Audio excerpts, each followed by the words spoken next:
Unbelievable legacy, just watching how it came about. Joining us is ESPN legend and now the founder of the Center of Sports Media at Seton Hall University, the General, Bob Ley.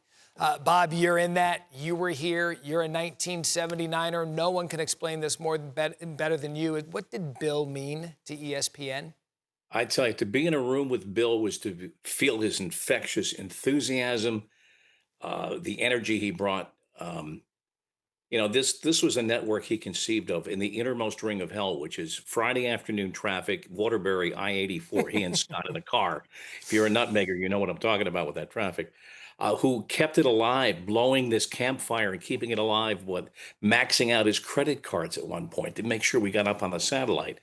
Um, the Los Angeles Lakers wouldn't be worth $12 billion if early ESPN, this acorn, had not flowered in creating the genesis for the sports culture that now is so important to this country and to this world.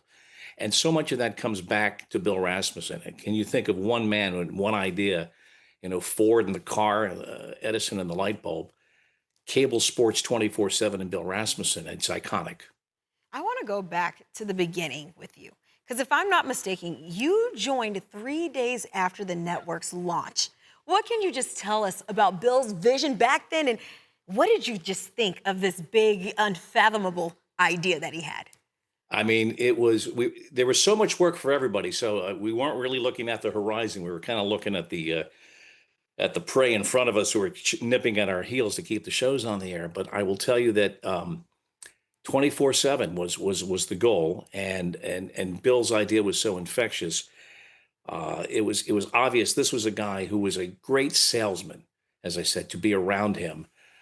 And when you think about the impact of ESPN, yes, creating the sports culture, the acorn, as I say, from which everything else grew. He changed lives. He changed a lot of lives. All of us have regrouped on text in the last 90 minutes, George Bodenheimer, myself. I was texting with Chris Berman, and Chris, as he always does, said something rather profound. He says, if it wasn't for Bill, you and I would have never met. And I think what Bill did was infect into the reality of early ESPN, a very important part of our early culture, which George Bodenheimer would later call our secret sauce. The work ethic, the esprit de corps, the morale. Just 10 days ago, a group of us got together for the sixth straight summer Saturday for a long lunch in Litchfield County just to catch up. That's the bonds that persist and live after 50 years are part of that culture, and Bill created that. So on the mega scale, there is the sports valuations that are off the charts, sports talents working on contract that rival the GDP of small nations.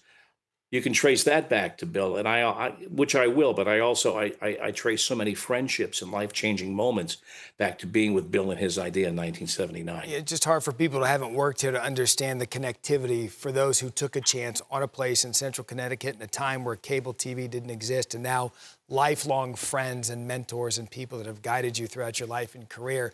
And I'm sure there are many, Bob, but can you pinpoint maybe a favorite memory you have of Bill? He was so proud, as Jeremy laid out in his typically brilliant obit there. Bill was so proud of being associated as the founder of ESPN, its first president, the man who conceived of this at a time. It looks obvious now, but it wasn't obvious, going on 50 years. In 20 days, we celebrate 47 years. But he was back on campus, I believe about 2010. We dedicated the flagpole, the one flagpole on campus that flies the U.S. flag, and it was dedicated with a nice plaque for Bill. He was so proud to be there, and that will stand forever as a tangible monument in rock and brass to his legacy. But as I said, that legacy will live in a lot of hearts too. Bob, I can tell you, for those of us who still work at ESPN, you were the voice of reason at this network for so long, and we thank you for everything you did for us at ESPN and making time for us today. I'm honored to speak for a lot of people from '79. And you did it so well. Bob Ley with us here on SportsCenter.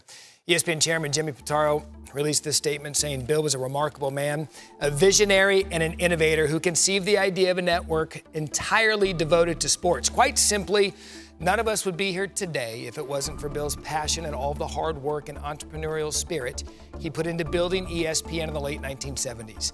Key aspects of our company culture that still carry on to this day.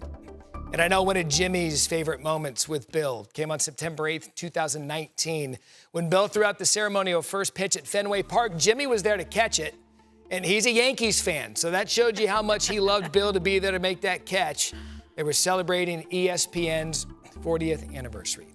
Our founder, our first president, Bill Rasmussen, passes away at the age of 93. On behalf of the 6,000 plus employees who have ever walked through this door, Bill, thank you.